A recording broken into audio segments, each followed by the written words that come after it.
Salut à tous les manos, c'est HBK, j'espère que vous allez bien. On se retrouve aujourd'hui enfin pour une vidéo loadout un peu plus détaillée que ce que je fais habituellement où je vous en parle des fois 3 mots et hop, comme je suis assez dissipé, je dérive sur un autre sujet. Là, je décide de refaire un loadout puisque le dernier, assez sérieux, date d'il y a déjà 3 ans. Et il y a 3 ans, il n'y avait pas autant de monde sur la chaîne. Donc voilà, peut-être que pour les gens qui connaissent un peu l'airsoft, ça risque d'être un peu rébarbatif. Mais pour ceux qui découvrent l'airsoft, parce que j'en vois beaucoup qui me disent sur les vidéos, ben voilà, je commence l'airsoft grâce à tes vidéos.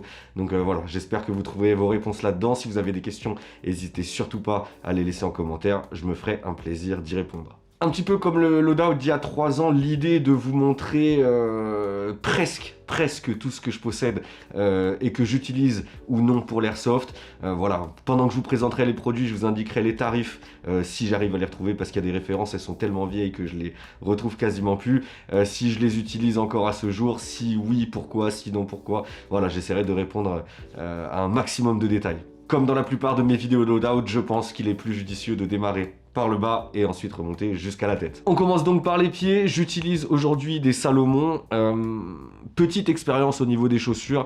Je suis passé par des chaussures assez montantes qui passent au-dessus de la cheville, mais qui sont relativement lourdes. Ensuite, je suis passé sur un modèle de Salomon que j'ai utilisé lors de l'OP Gomorrah 3 par exemple, je me souviens plus du nom, qui était pas mal, mais système de lacet, donc des fois quand vous courez, le lacet se barre et vous êtes obligé de le refaire, c'est un petit peu chiant et surtout pas imperméable. Aujourd'hui, grâce au poteau Micast de Lazat, j'utilise ce modèle-ci. Ce sont des Salomon Cross 5 que j'utilise et qui sont pour le coup très bien et qui répondent aux deux problématiques que je vous ai citées sur le modèle précédent.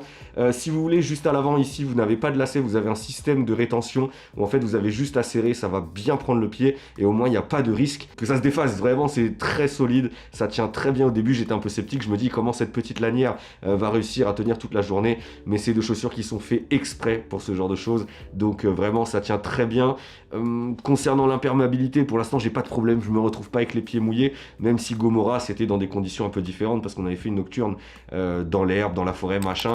Là je l'ai pas encore fait, on verra bien sur le prochain Gomorrah 4 typo s'il y a de la forêt ou non, mais en tout cas j'ai vraiment pas de problème et pour le coup c'est des chaussures qui sont vraiment très légères, donc c'est quelque chose qui est très agréable à porter. Le petit inconvénient, c'est toujours le maintien de la cheville. Alors voilà, c'est comme une paire de baskets quasiment, ça monte pas plus haut que la cheville, donc si jamais la cheville elle doit partir, malheureusement je pense qu'elle partira et vous retrouverez avec une bonne foulure, mais voilà, ça fait un petit moment que je les utilise et j'ai pas eu de problème, donc à vous de faire attention où vous mettez les pieds les gars. D'une logique implacable, si on remonte un petit peu, on passe au niveau du pantalon. Les pantalons, j'en ai plusieurs encore aujourd'hui, même si je reste essentiellement sur deux modèles que j'utilise beaucoup, mais c'est vrai que voilà les gars, il y en a plein qui le disent quand ils me voient en vrai, qui me pensaient à quelqu'un de plus grand, mais en fait je suis assez petit, j'ai arrêté de grandir à l'âge de 10 ans, donc voilà, même si les pantalons je les ai achetés il y a 3 ans, je peux toujours les garder, donc voilà, je les garde en stock au cas où, mais il y a des références, vous allez voir que j'utilise plus du tout à l'heure d'aujourd'hui. Ils sont toujours là depuis plus de 3 ans, puisque j'en avais déjà parlé lors de mon précédent loadout que j'avais déjà avant.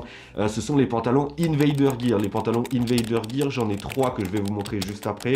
Je les ai beaucoup utilisés quand même, puisque je trouve que c'était pas si cher que ça, même si aujourd'hui je crois qu'on atteint les 80 € sur certains sites pour ce genre de modèle. Et en fait c'est un modèle de pantalon assez basique, avec des passants assez larges pour que vous puissiez passer votre ceinture tactique. Et en fait la spécificité c'est que vous avez deux modèles différents, un modèle avec les genouillères aux alentours des 80 € et un modèle sans les genouillères dans les alentours des 40 il me semble. Comme je vous l'expliquais à l'instant, vous voyez c'est un pantalon assez classique avec des poches un petit peu partout, ce qui vous permet de fourrer pas mal de choses dans les poches, même si je suis pas un grand partisan de ce type de poche, parce que tout simplement si par exemple moi je fous ma ventoline dedans, je suis quasiment sûr de la perdre. Donc voilà, moi tout ce qui est à l'heure d'aujourd'hui, tout ce qui est poche un peu inutile sur le pantalon, je suis pas très fan. Les genouillères, j'ai été un grand fan pendant très longtemps parce que je mets énormément le genou à terre et c'est vrai que c'est un certain confort d'avoir des genouillères qui tiennent. Pour le coup Invader Gear, les genouillères sont fixées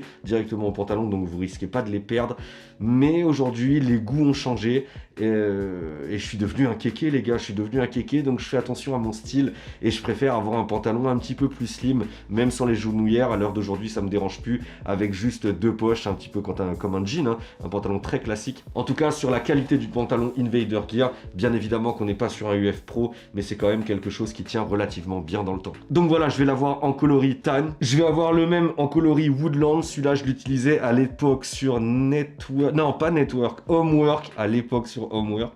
Et depuis, je crois que je l'ai toujours pas reporté, donc celui-là, il vieillit un petit peu dans le truc qu'il y a juste derrière. Et enfin, celui que vous connaissez si bien, que vous voyez dans les vidéos lorsque l'on joue en camo, eh bien c'est un pantalon de la marque Invader Gear, donc ce que je vous disais avec les genouillères.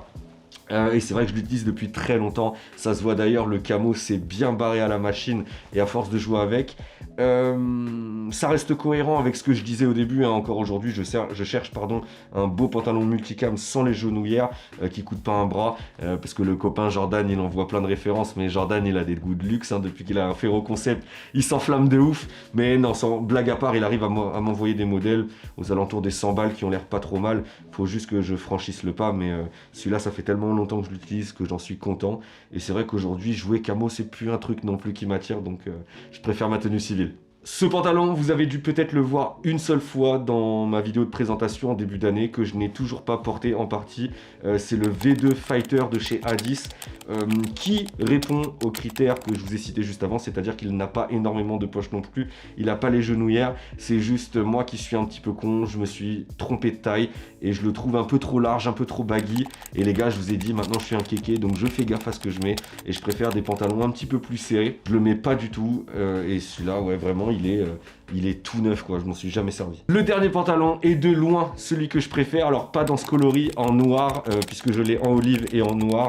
Le noir il est à la machine, donc je l'ai pas sous la main, mais vraiment ce pantalon là c'est une grosse surprise. C'est un pantalon de chez Miltech que j'ai eu chez Destockage Game, c'est un pantalon de BDU coupe slim, et ouais les gars, slim pour montrer son beau boule, et vraiment celui-là est vraiment je trouve incroyable, et pourtant il a rien de particulier, il coûte 40 balles, donc pas besoin de dépenser des 1000 et des cents dans un pantalon, pas de braguette, que des boutons, donc ça tient plutôt bien. C'est juste un petit peu chiant quand tu vas aller pisser et que tu es à 2 doigts de te pisser dessus, faut défaire tous les boutons après avoir enlevé la ceinture, donc ça pour le coup c'est pas évident, c'est vraiment le seul inconvénient que j'ai à donner à ce pantalon. Il y a une poche sur le côté assez grande, mais ça j'y fous rien dedans, éventuellement un objet, mais c'est très rare. J'ai des poches type voilà, comme dans tous les pantalons, des poches juste ici, j'en ai 2. Les passants sont assez grands pour accueillir la ceinture, donc vraiment pour le coup celui-là c'est ma grosse surprise, en plus chez Destockage, pas si cher que ça répond à tous mes critères, donc banco les gars. En plus de ça, sur ce pantalon, sur le côté, si jamais vous prenez un petit peu de poids ou que vous en perdez, vous avez une petite patte de serrage qui va vous permettre de régler le pantalon, donc bien évidemment qui va pas vous ajouter 20 cm de taille ou vous retirer 20 cm de taille, mais voilà, pour les petits ajustements c'est vraiment top. Maintenant qu'on a fait les pantalons, il est temps de passer sur tout ce qui est combat shirt, etc. La ceinture, tout ce qui est gear, je vous le présenterai juste après. Je trouve ça plus sympa de faire par partie les vêtements, le gear, et pour finir la réplique. Alors on va commencer par ce que j'utilise le moins, ce combat short de chez Condor que j'avais acheté à l'époque une quarantaine d'euros il me semble sur OPS. Celui-là je n'ai rien à dire sur ce qui est qualitatif, même au niveau du tarif je trouve pas si cher que ça, mais ce modèle là bien évidemment manche courte je l'utilise que en été. C'est vrai que cet été on a eu un été plutôt pourri, donc j'ai pas eu trop à m'en servir, mais c'est vrai que ça remplit toutes les conditions d'un combat shirt.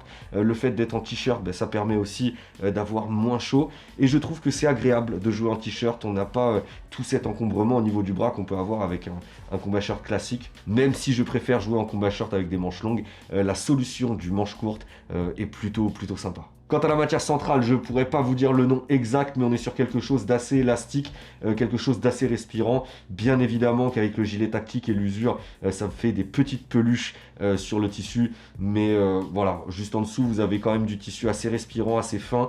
Ici, c'est plutôt élastique, donc c'est voilà, très agréable à porter.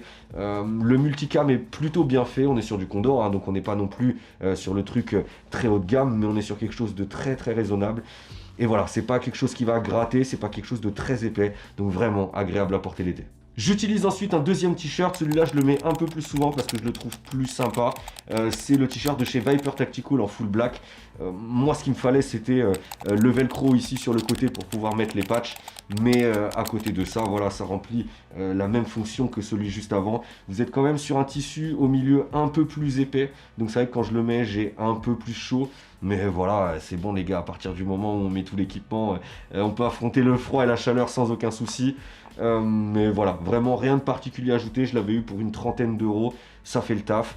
Et de toute façon, je les mets pas non plus hyper souvent, donc ça va. Ce modèle-ci, je vais pas trop m'attarder dessus parce que c'est une référence que j'avais chopée sur Amazon. Aujourd'hui, j'ai du mal à la retrouver. Enfin, j'en retrouve une qui est similaire que je mettrai dans la description, mais je suis pas sûr que ce soit le modèle exact puisque le modèle que je trouve actuellement sur Amazon est à 99 euros. Et ça, à mon avis, ça m'étonnerait que je l'ai payé 99 euros.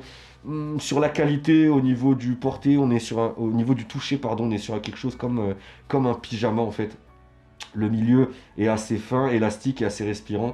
Mais voilà, cette matière un petit peu pyjama, alors c'est très agréable à porter, mais regardez le coloris, là à force de le laver, de l'utiliser, le blanc, je ne sais pas si vous allez le voir, est devenu un peu rose. Donc voilà, vraiment, pour moi je l'ai eu aux alentours de 20-30 balles. C'est quand je n'avais pas encore l'UF Pro. Je m'en suis servi plusieurs fois, hein, c'était sympa.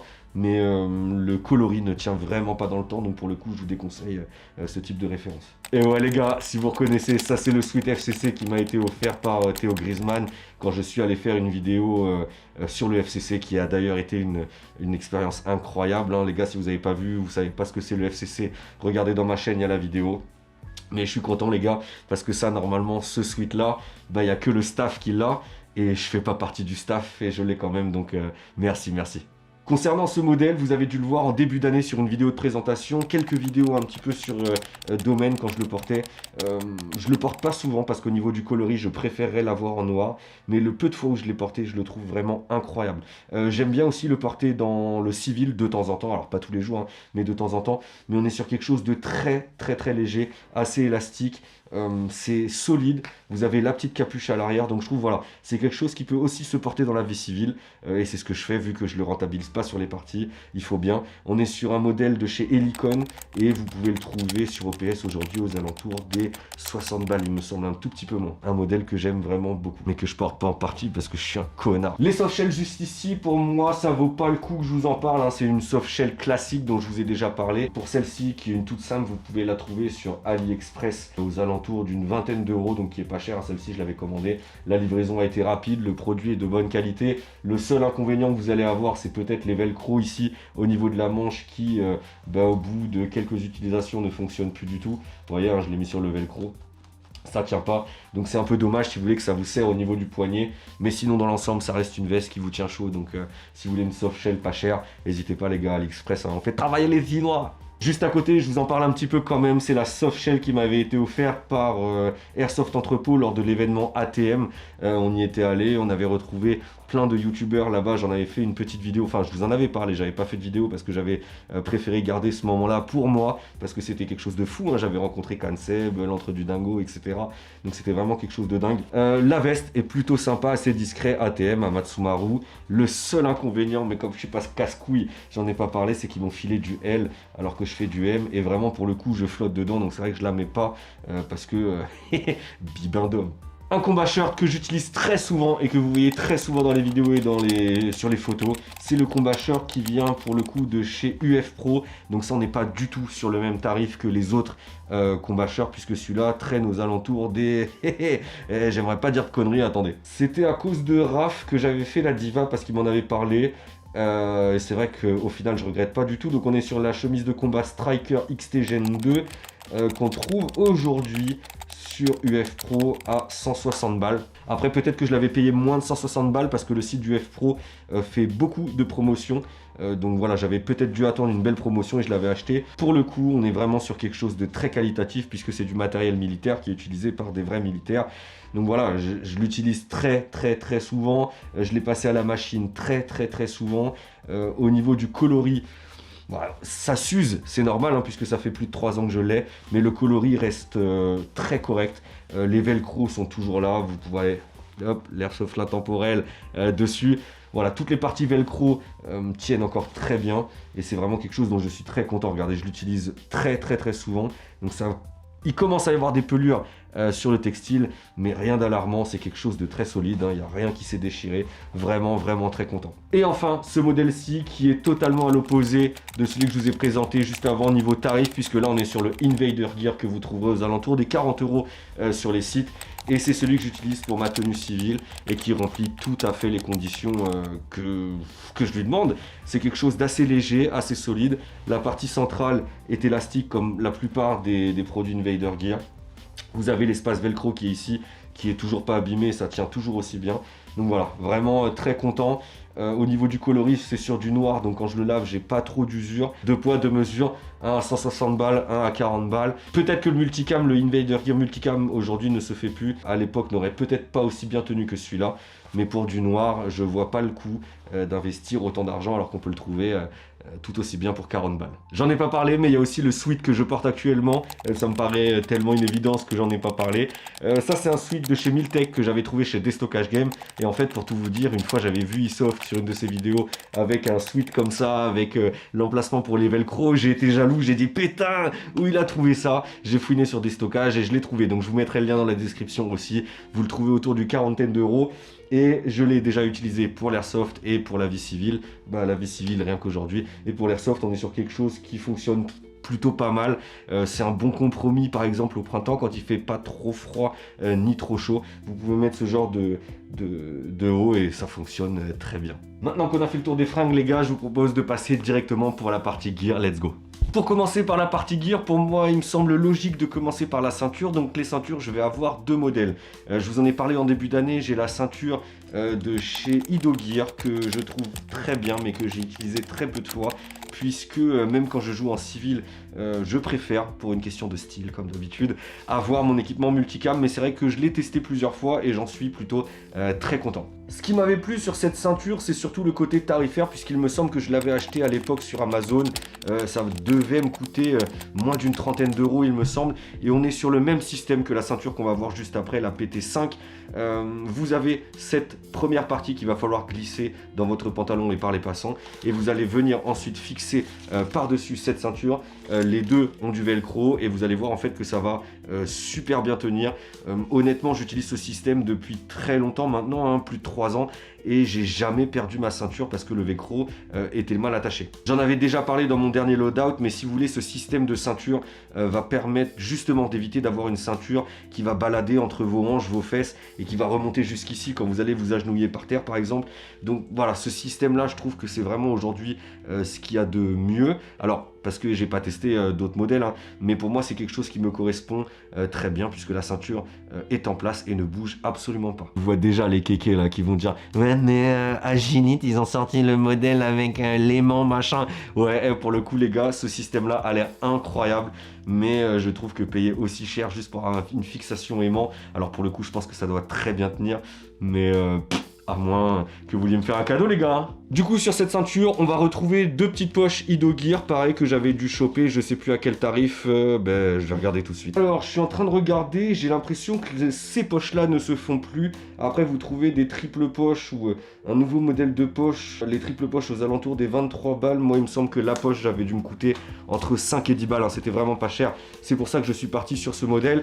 Vous avez la ceinture extérieure, vous avez la ceinture intérieure et vous avez aussi à l'intérieur cette boucle tac Cobra qui est livrée avec, contrairement à la PT5 où il a fallu que j'achète la ceinture Cobra à part et le tarif n'était pas du tout le même. À l'arrière aussi une dump pouch noire, mais voilà, cette ceinture n'est pas du tout équipée parce que comme je vous l'ai dit, je l'utilise actuellement pas beaucoup. On passe maintenant sur la ceinture que j'utilise elle à chaque fois que je sois en camo ou en civil, puisque le multicam avec le noir ça fait kéké, ça fait beau gosse les gars. Si vous n'avez pas vu, n'hésitez pas à regarder parce que c'est vraiment je trouve ça vraiment beau gosse de fou. Et on est sur le même système. Vous avez une partie partie velcro que vous allez fixer dans les passants de votre pantalon et vous allez pouvoir ajouter la ceinture sur le dessus. Pour ce modèle-ci, la PT5 de chez Templar Gear, on la trouve aujourd'hui sur OPS aux alentours des 60 balles. C'est ce que je vous disais il y a quelques instants, on n'est pas du tout sur le même tarif. Et dans ces 60 balles, n'est pas compris la ceinture interne avec la boucle Cobra. Donc je l'avais commandé à l'époque sur Amazon, j'en avais eu pour un peu plus de 10 balles, hein. C'était vraiment quelque chose de pas cher. Mais je trouve ça dommage que pour ce tarif-là, cette partie de ceinture ne soit pas comprise dans le lot. Ceci étant, difficile de comparer avec le modèle que je vous ai présenté juste avant, puisque le modèle que je vous ai présenté juste avant, je vous le dis, je ne le porte pas beaucoup, tout simplement parce que je préfère ce modèle-ci. Mais à la limite, je dirais que je comprends pourquoi cette ceinture m'a coûté relativement cher. Ça fait plus de 3 ans que je l'ai, donc bien évidemment qu'elle va s'user, hein. Si vous les regardez ici, vous voyez de l'usure, vous avez un peu d'usure partout, mais ça tient toujours. Donc voilà, plus de 4 ans que je l'ai, je l'utilise à chaque partie. Donc il y a l'usure du jeu, il y a aussi l'usure du fait de retirer des choses du passant molle, en remettre, etc. Forcément ça use un petit peu.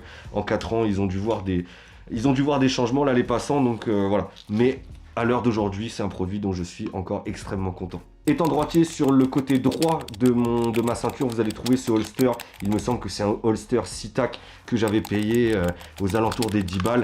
Ce que j'aime bien, c'est qu'il est assez facile d'accès. Vous allez pouvoir y glisser votre PA. Et ici, vous avez un petit bouton de rétention. Quand vous allez vouloir le sortir avec votre index, vous allez juste à appuyer. Vous pouvez tirer, le PA vient tout de suite.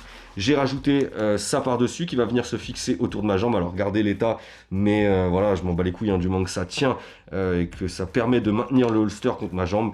Mission réussie les gars. Si on continue de décaler un petit peu vers la droite, on va faire le tour de la ceinture. On a cette poche assez grande dans laquelle je peux mettre ma ventoline par exemple, ou mettre voilà de la bouffe, des petits objets. Ça va pas changer. Ça pareil, ça fait un petit moment que je l'ai.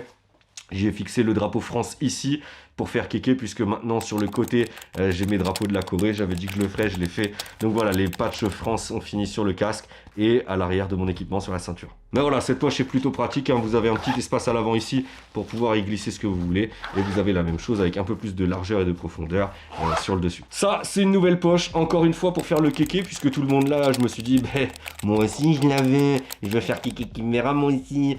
Et en fait, si vous voulez, si vous vous souvenez, j'avais la dump pouch à l'arrière, sauf que la dump pouch, c'est quelque chose dont je me sers aujourd'hui très rarement. Donc je me suis dit, voilà, quitte à avoir quelque chose, autant avoir quelque chose avec du style. Donc j'ai viré la poche, la dump pouch pour changer pour cette poche médic là. Il n'y a rien dedans les gars, j'ai pas le kit de survie, de machin, de trucs, j'en ai rien à foutre, c'est juste pour le style. Et je l'ai payé sur AliExpress, il me semble, pour moins de 10 balles. Donc voilà.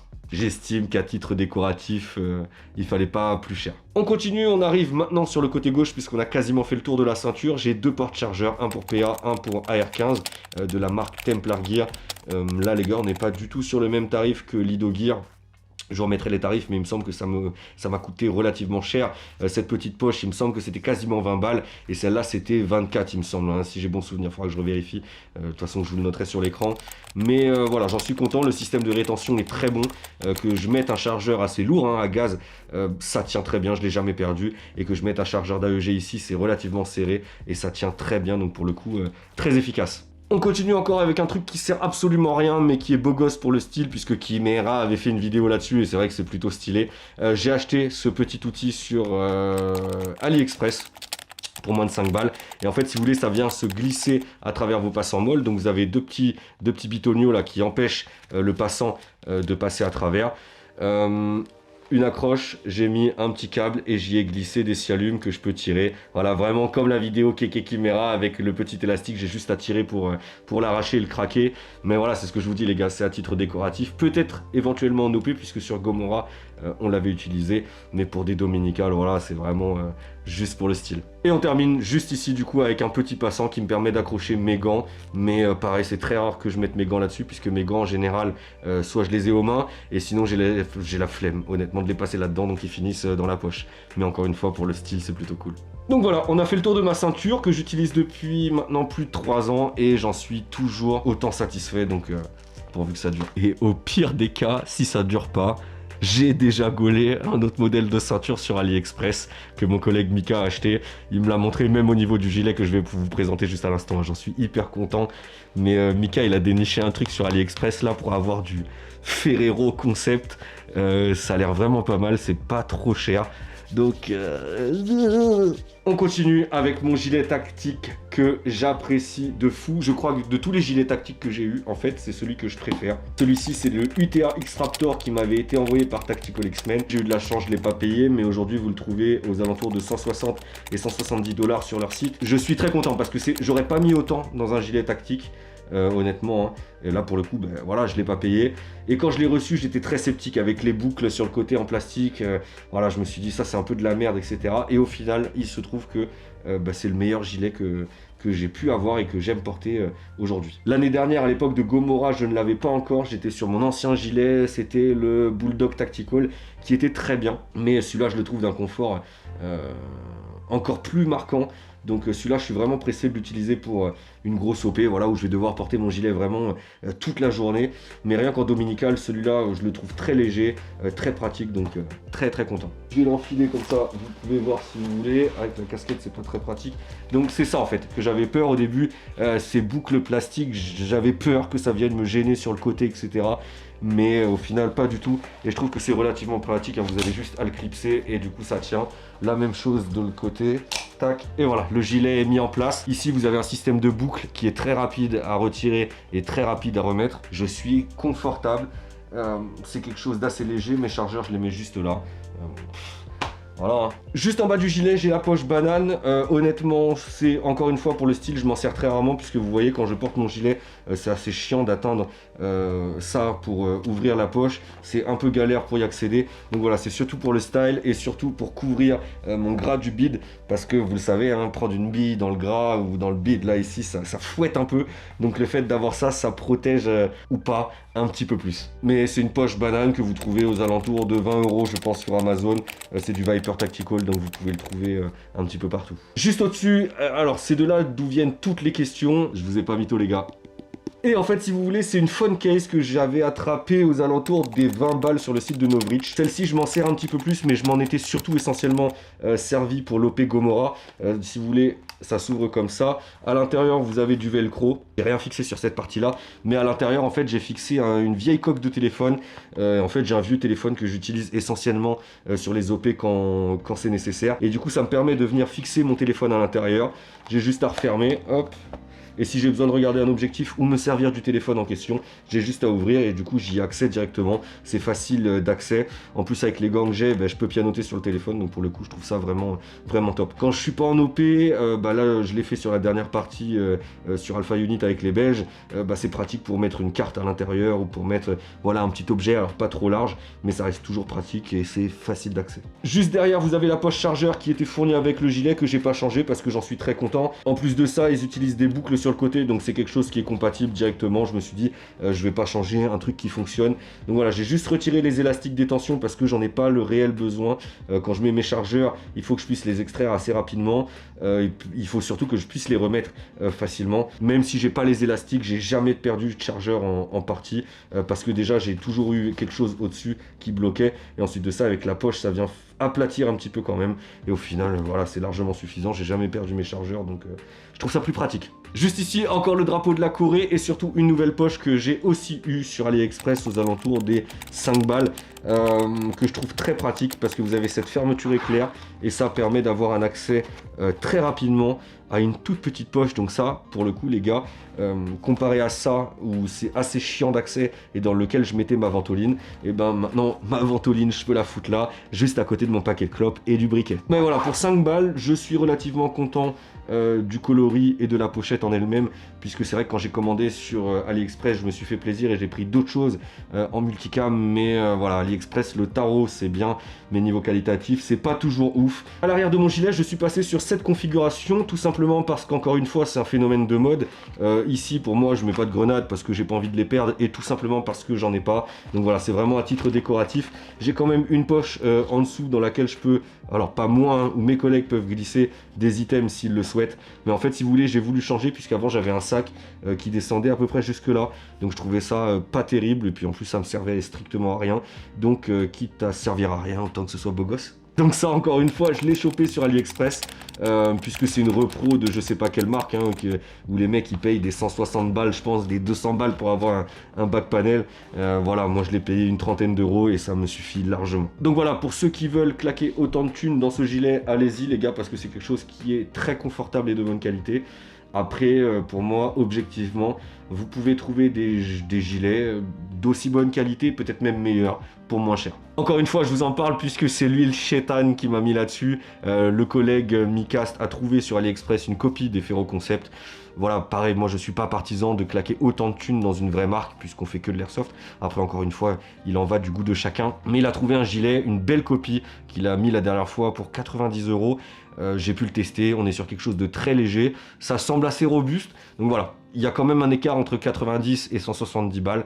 Donc voilà, je vous le dis, encore une fois, le gilet est très bien. Mais de là à claquer 170 balles pour avoir ce type de gilet, c'est à vous de voir. Ah, je suis un bâtard, parce qu'en fait, en soi, c'est pas tant de la merde que ça. Ça, c'est un produit que j'ai acheté, c'est une poche chargeur que j'ai acheté sur AliExpress, pareil, pour vraiment pas trop cher, je crois, à 10 balles.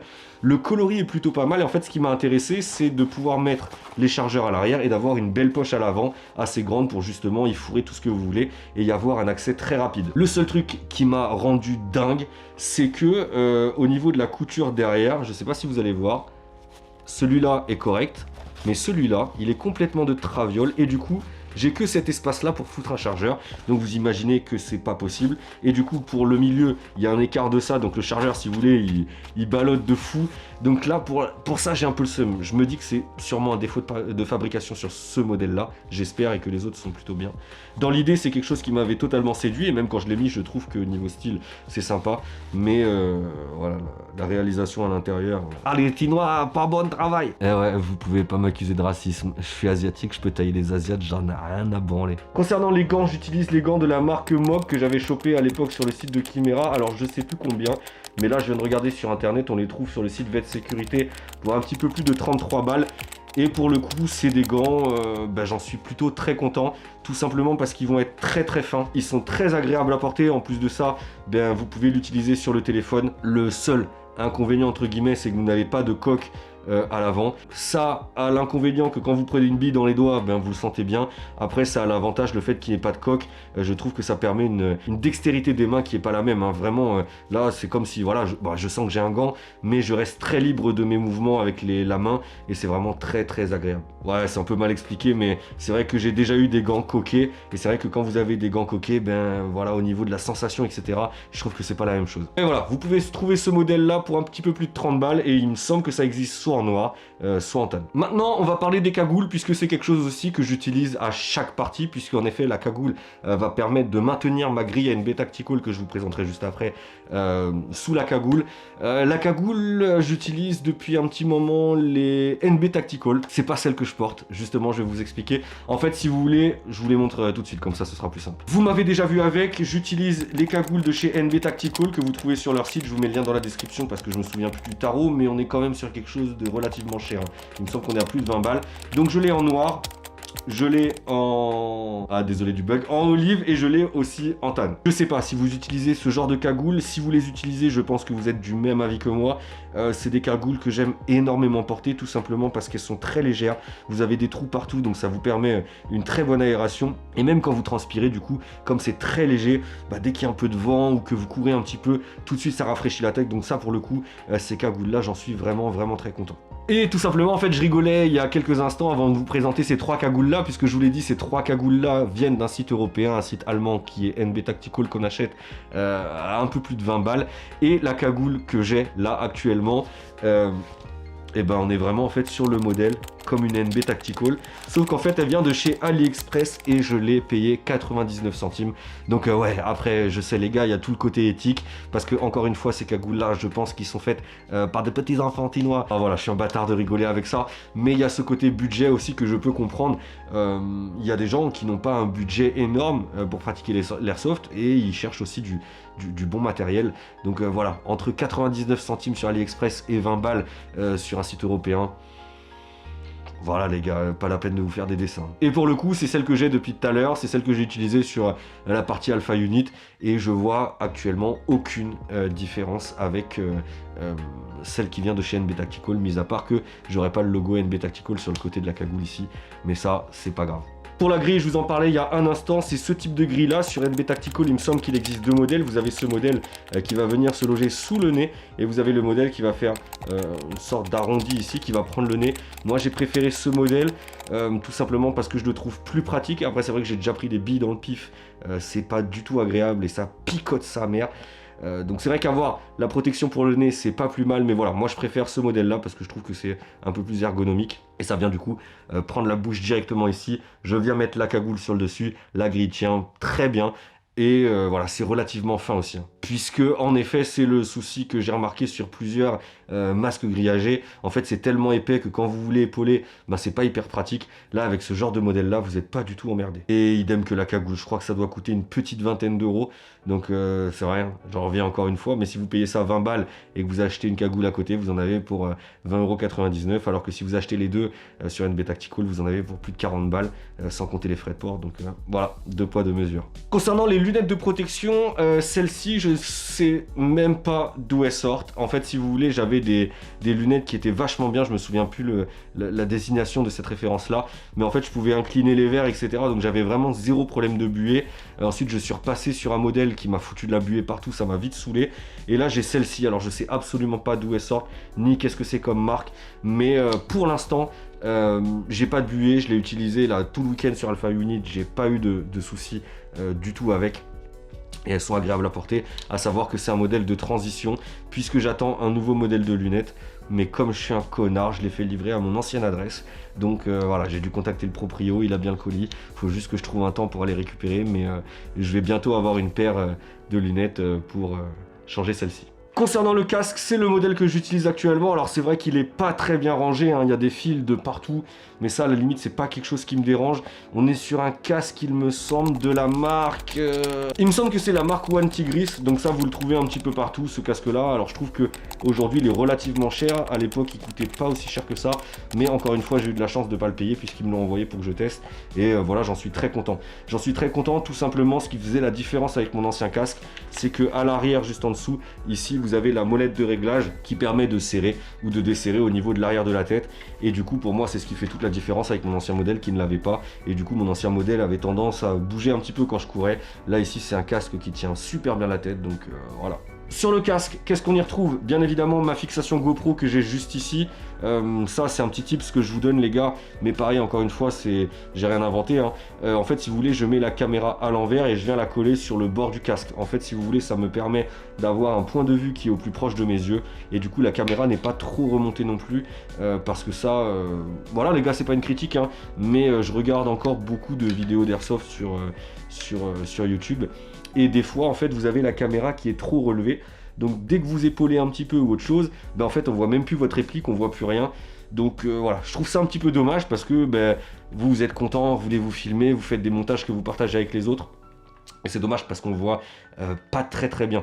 Donc pensez bien, hein, n'ayez pas peur d'incliner un petit peu votre caméra pour avoir un bon visuel sur votre réplique, et aussi pour avoir le champ de vision quasiment au niveau de vos yeux. Donc voilà, j'ai l'attache GoPro qui est ici. Sur le dessus, j'ai un truc là pour me signaler quand je suis out. Mais comme je suis jamais out parce que je suis un tricheur, ben je m'en sers jamais. J'ai mis des patchs sur le côté. Voilà, un petit patch France. Deux patchs France même, puisque Corée les gars. Sur le côté ici, j'ai la lampe Olight que je trouve vraiment très pratique, puisque avant j'avais une petite lampe et qui n'éclairait pas assez. Elle a deux utilités, je m'en cache pas. Quand je suis dans le noir, et ben tout simplement, voilà, je peux m'éclairer. Et aussi quand je suis dans le noir, ça me permet de filmer, puisqu'en effet ma GoPro n'est pas en mode JVN.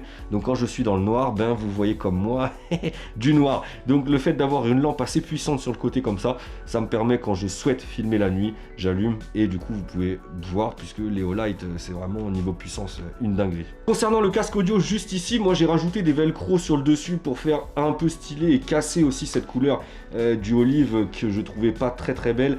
Ce casque m'a été donné par le copain de Lazat, Jordan, parce qu'il s'en servait plus. Lui, il a encore investi dans un truc de KK Boy.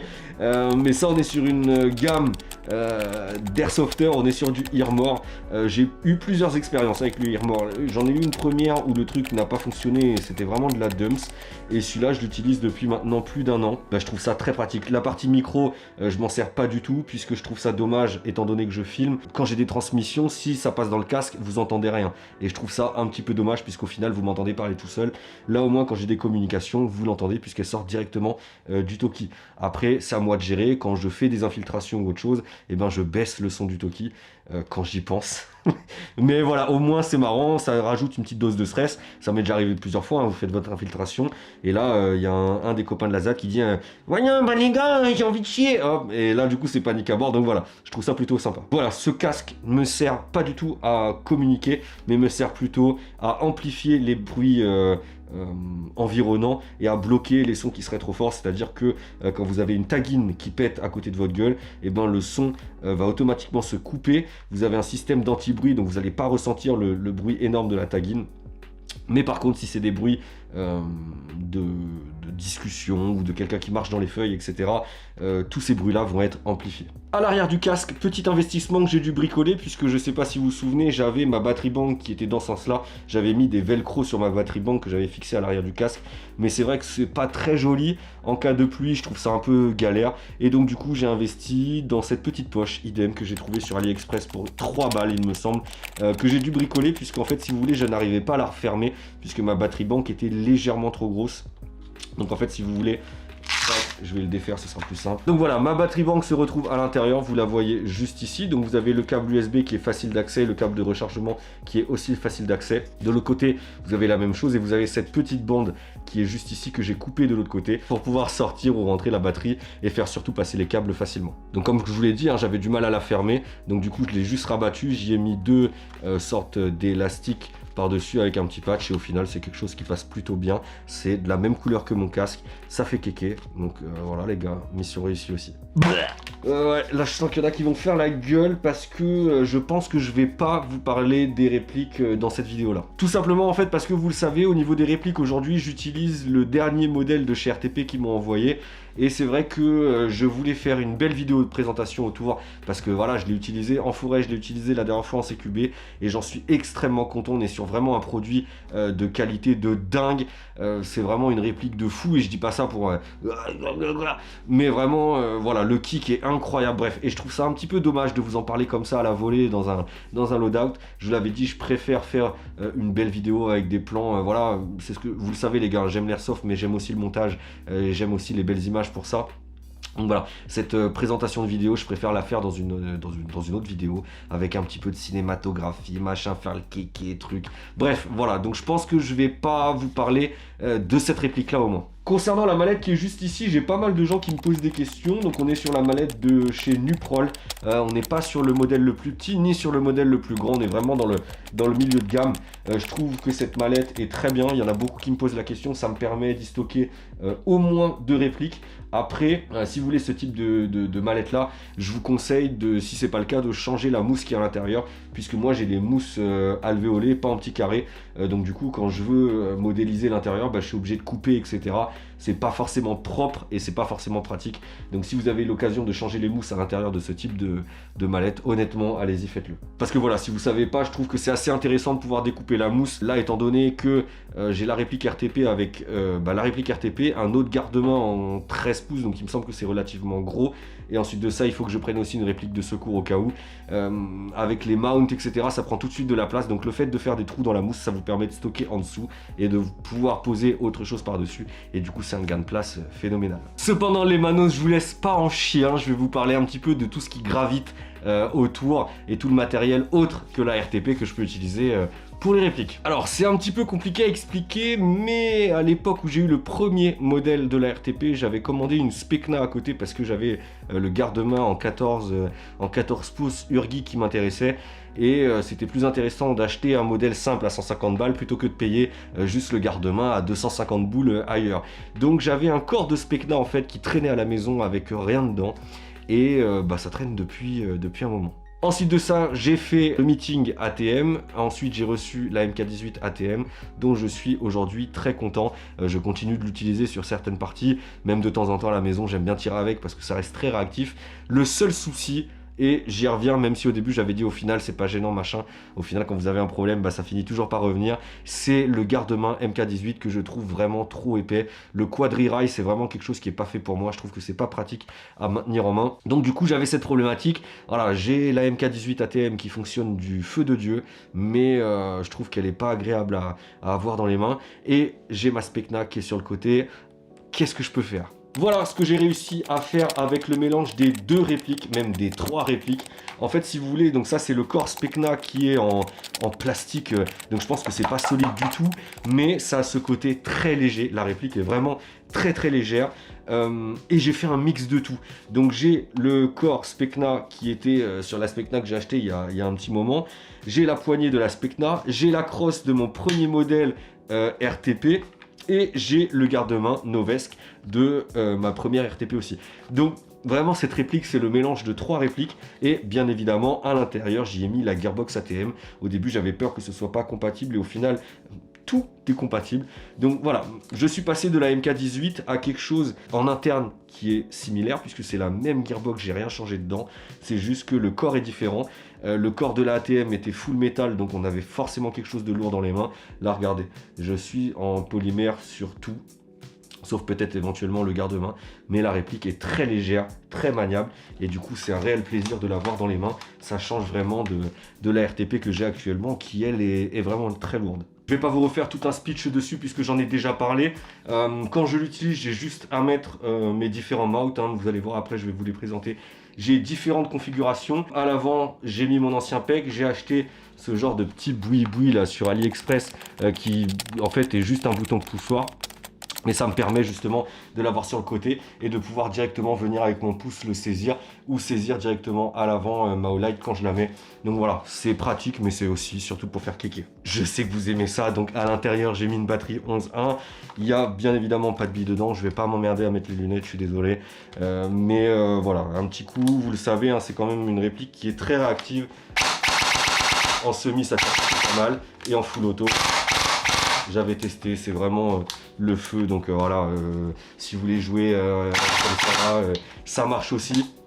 Donc bien évidemment qu'on n'est pas sur ce qu'il y a de plus réactif, mais pour rappel, voilà, c'est une réplique qui convient autant pour les débutants que pour les confirmés que vous trouvez sur le site d'Airsoft Entrepôt à 300 €, et je trouve que pour une réplique à 300 balles, c'est vraiment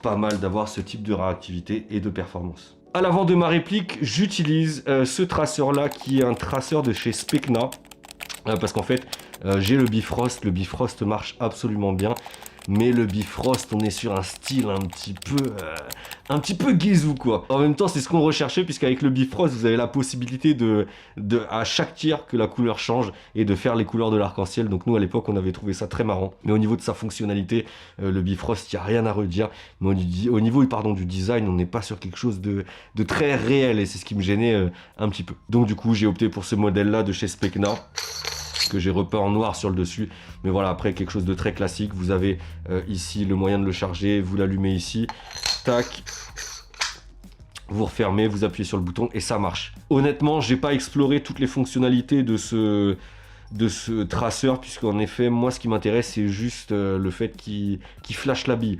Je ne recherche pas ce côté flash jaune à chaque fois.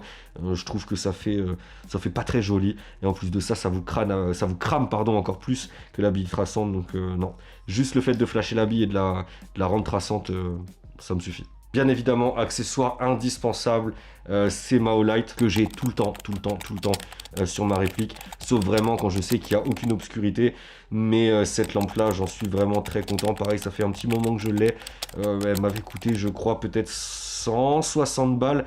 C'est quand même quelque chose qui est relativement cher, mais c'est un produit qui est très qualitatif. Il me semble, si je dis pas de conneries, que c'est utilisé aussi en milieu professionnel. Donc voilà, je m'en sers avec le bouton pressoir, le switch qui me permet de l'allumer et de l'éteindre très rapidement. mais niveau puissance, on est vraiment sur quelque chose de dingue, puisque quand j'éclaire, les mecs en face me disent « Waouh, la lampe, elle fait mal aux yeux !» Et même, je vous l'ai déjà dit, des fois, moi aussi, je me fais des coups de flash dans la gueule quand le mur est blanc. Je mets un coup de lumière parce que je veux voir ce qu'il y a devant moi, ça reflète dans mes yeux et je vois plus rien pendant au moins 2-3 secondes. C'est vraiment quelque chose de très très puissant et qui marche super bien. Juste faites attention, c'est une lampe qui a tendance à chauffer très très très très vite. Concernant les mounts, les gars, j'en utilise 2 actuellement. On est vraiment sur quelque chose de très kéké Chimera, puisqu'en fait mon premier modèle va être celui-ci. Donc on est sur une lunette de la marque Novritsch, il me semble, si je dis pas de bêtises. Oui, c'est marqué en gros ici. On est sur un modèle de la marque Novritsch. Et en fait, ce qui est bien, c'est que sur le mount, sur le dessus, juste ici, vous avez un petit rail Picatinny qui va me permettre de fixer mon RMR soit à l'arrière, soit à l'avant. RMR de la marque Theta Optics. Pour le coup, je suis plutôt satisfait de ce type de configuration, même si la lunette, je m'en sers absolument pas pour tirer. Je me souviens que sur Gomorrah, je m'en étais servi pour voir un petit peu de loin, comme un petit peu des jumelles, donc c'était super sympa. Et le fait d'avoir le RMR sur le dessus, je trouve qu'il tombe pile à la bonne hauteur. Et quand j'épaule, justement, le RMR me tombe directement dans les yeux. Je trouve que c'est relativement discret, voilà, ça fait le taf. Donc vous voyez, ça fait un petit moment que je l'utilise, hein. Ici c'est cabossé, il y a pas mal de marques d'usure, mais ça fait kéké les gars. Ensuite de ça c'est vraiment Cédric le Chétan. Si vous avez regardé notre vidéo en Belgique, le vlog en Belgique, j'en parle puisque lui utilise ce système là. J'ai jamais été convaincu par ce système, mais quand je l'ai eu en main, je me suis dit putain, c'est quand même pratique et c'est quand même beau gosse. Donc j'ai craqué, j'ai pris ce modèle là sur Amazon autour de 40 balles. J'y ai fixé mon micro T1 sur le dessus, un PEC nouveau que j'ai acheté sur AliExpress. Pareil, il m'avait coûté une trentaine d'euros, hein, quand vous voyez le prix de certains PEC en France où ça frôle les 70 balles. Je trouve ça un peu abusé. Et là, on est sur un truc qui fait lampe et laser bleu. Sachant que la lampe, j'utilise la Olight et le laser, on n'y a pas le droit. Donc voilà, c'est vraiment à titre décoratif. Mais j'aime bien le fait d'avoir ça qui remonte. Ça vous permet de pouvoir glisser votre main en dessous ou éventuellement mettre un switch. Enfin, vous faites ce que vous voulez. Mais je trouve ça, dans le principe, très sympa. Mais voilà, c'est kéké. Non, vraiment, pour le coup, la seule utilité, c'est que c'est encore plus haut que la configuration que je vous ai montré juste avant. Donc ça veut dire que vraiment, quand j'épaule ma réplique, le T1, le point du T1 tombe vraiment en plein dans les yeux. Et là, pour le coup, sur Alpha Unit, sur la dernière partie, je m'en suis servi. Et c'est vrai que se servir du T1, ça permet d'être plus précis quand même. Et voilà les manos, je pense qu'on a fait le tour. Donc là je suis en train de tourner la vidéo, mais j'espère vous faire ça correctement avec les différents sites, les tarifs, etc. Vous faire un truc propre, avec un truc propre aussi dans la description avec les liens qui redirigeront vers les différents articles. Bien évidemment que je me dépêche de faire la vidéo sur la réplique RTP. Comme ça va me permettre de jouer encore plus avec et de vous faire vraiment un retour et de belles images. Et aussi les gars, j'en avais parlé dans la précédente vidéo, pour beaucoup vous l'avez compris, je me marie bientôt, donc forcément ça prend du temps, mais je pense que ça devrait venir après. D'ailleurs les gars, merci beaucoup pour tous les vœux que vous m'avez envoyés.